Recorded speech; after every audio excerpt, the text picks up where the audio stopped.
Hello Capricorn, Sun, Moon, Rising, and Venus signs. Kamusta kayo? Sana po ay nasa mabuti kayong kalagayan. Welcome back po sa Star Tarot. Kung bago kayo rito, welcome din kayo. Thank you sa inyong support. I truly appreciate it. God bless you all. Capricorn, pauna mensahe ninyo. You know you can do it. Kaya wag na kayong mag-procrastinate, wag na kayong mag-hesitate, no? Ano na kayo, full force, kung baga, dito. Alam nyo naman na kaya ninyo yan. Alam ninyo may kakayanan kayo. Alam ninyo na you have the capabilities to do it. Kaya go for it, no? Wag na kayong mag-procrastinate, no? Wag na kayong mag-procrastinate. Don't waste any more time, no? Gawin nyo na. What else? We have... Do not be afraid to follow your dreams. Parang kanta yun na. Don't be afraid to follow your dreams. Parang ganun.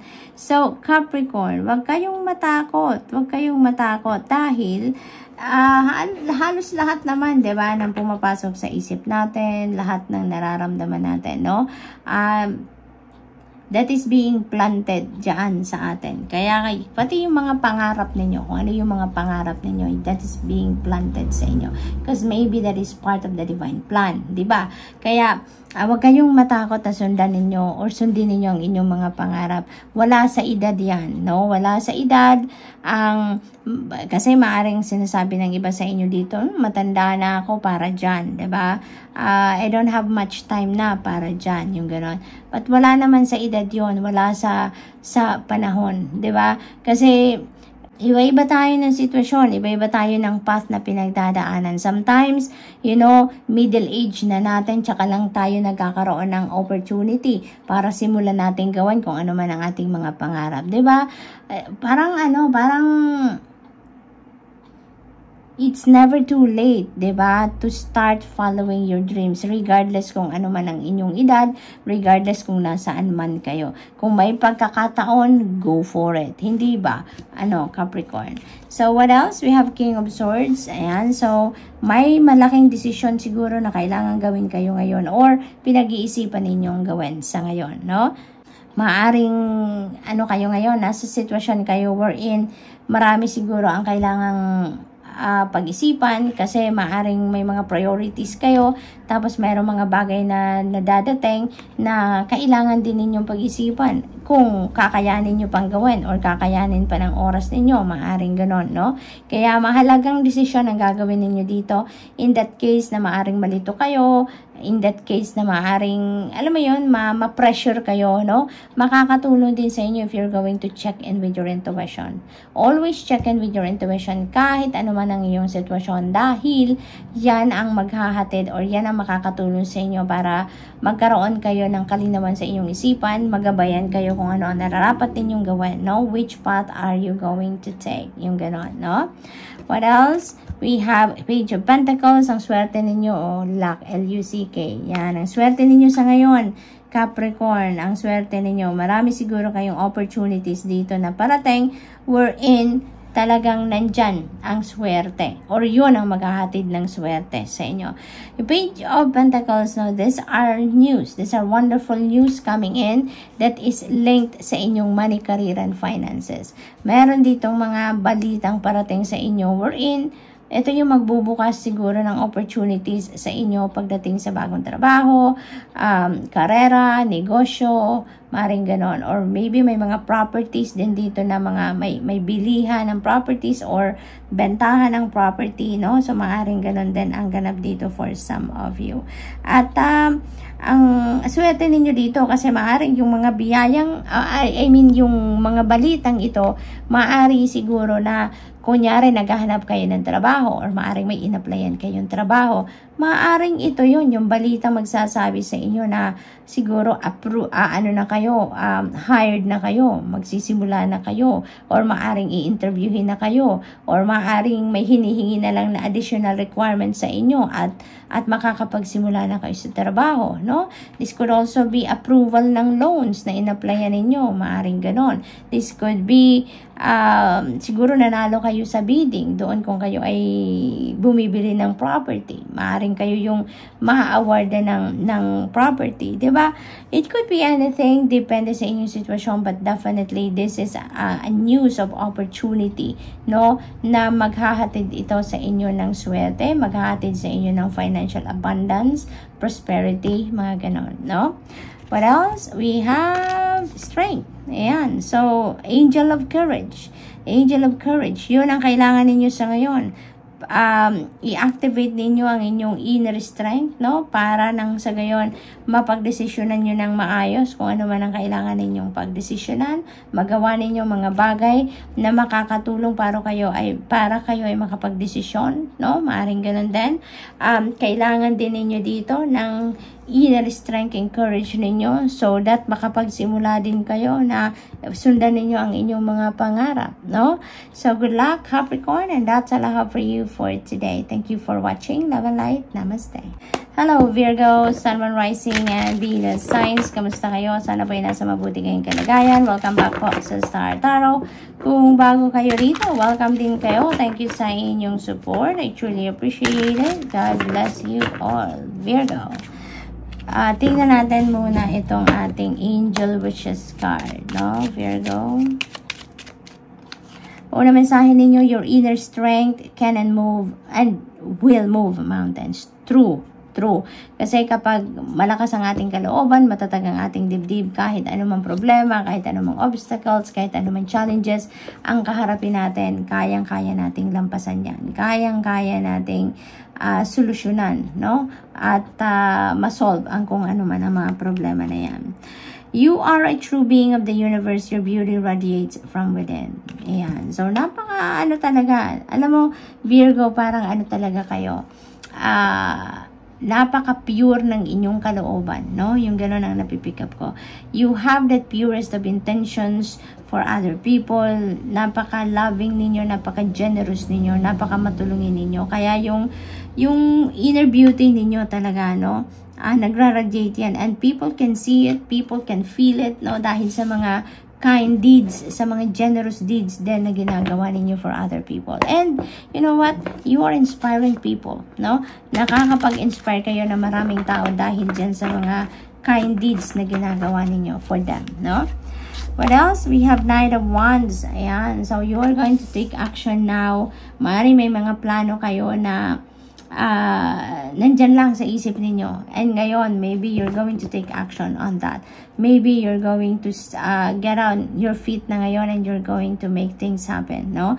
At gagawin nyo na ang kailangan ninyong gawin. Hindi na kayo magpo-procrastinate, hindi na kayo magpapatumpik-tumpik pa, and you're going to do whatever you need to do right now. So, maganda kasi uusad na din kayo ngayon.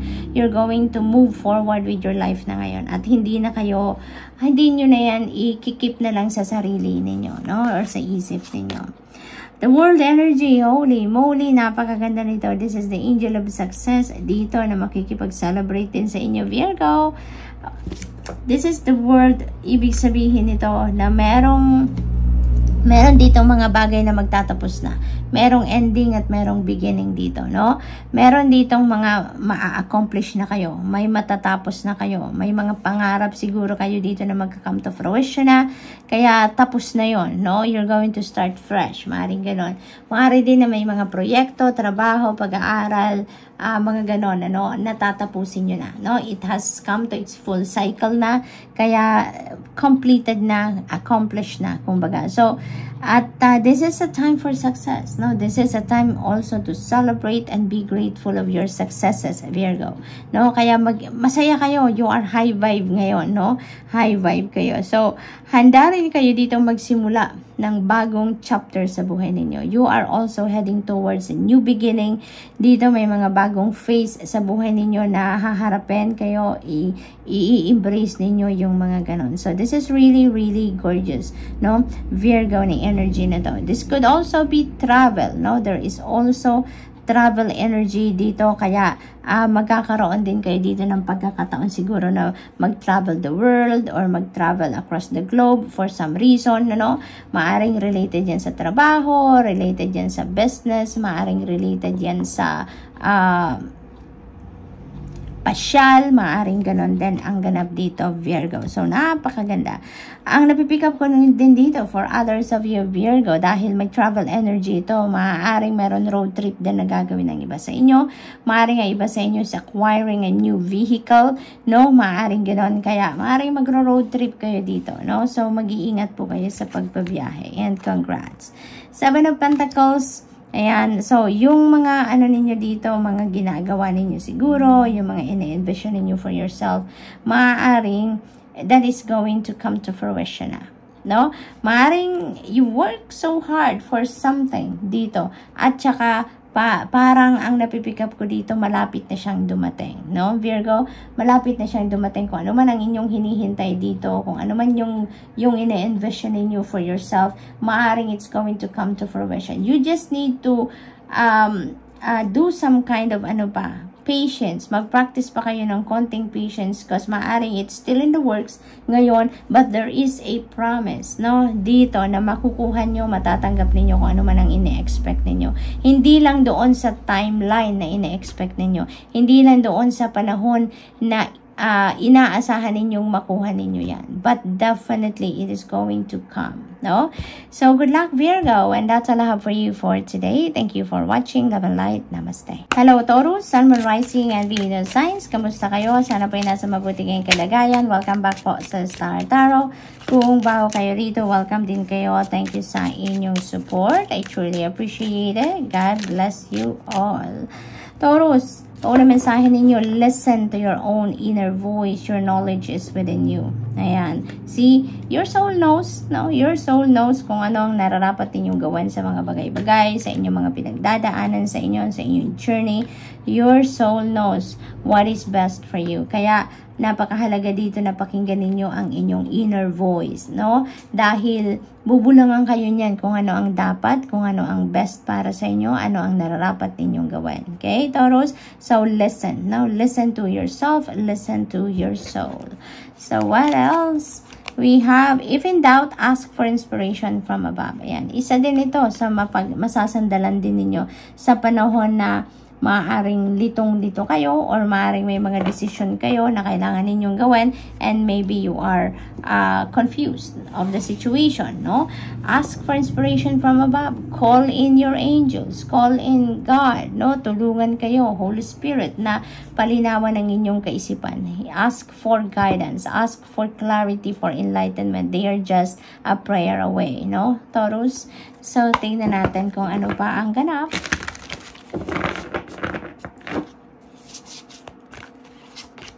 Eight of Pentacles. Ayan, napakaganda. This is about work, no? This is about your dedication sa trabaho, sa inyong karera. This is about your commitment, yung sipag at tiyaga ninyo, no? Maaaring you are very dedicated, you're very masipag, you are very matyaga talaga, no? Very committed kayo sa kung ano man ang inyong ginagawa.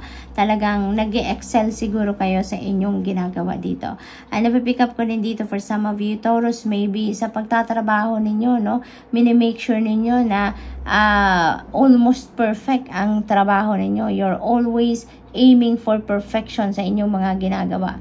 Kaya naman, you will be rewarded, you know? Kung ano man ang inyong trabaho, you will be rewarded. You are going to be financially rewarded dahil sa extrang effort na ginagawa ninyo sa inyong performance sa trabaho. Maaring makita na yan sa ngayon ng iyong employer, mga tao sa paligid ninyo, and they will be able to appreciate what you are doing at maaari mabigyan kayo dito ng reward, no? Maaring mabigyan kayo ng bonus, mabigyan kayo ng promotion, mabigyan kayo ng pay raise dito bilang pagkilala sa inyong effort, sa iyong commitment, sa iyong dedication sa inyong trabaho, no, Taurus? So, good luck to that.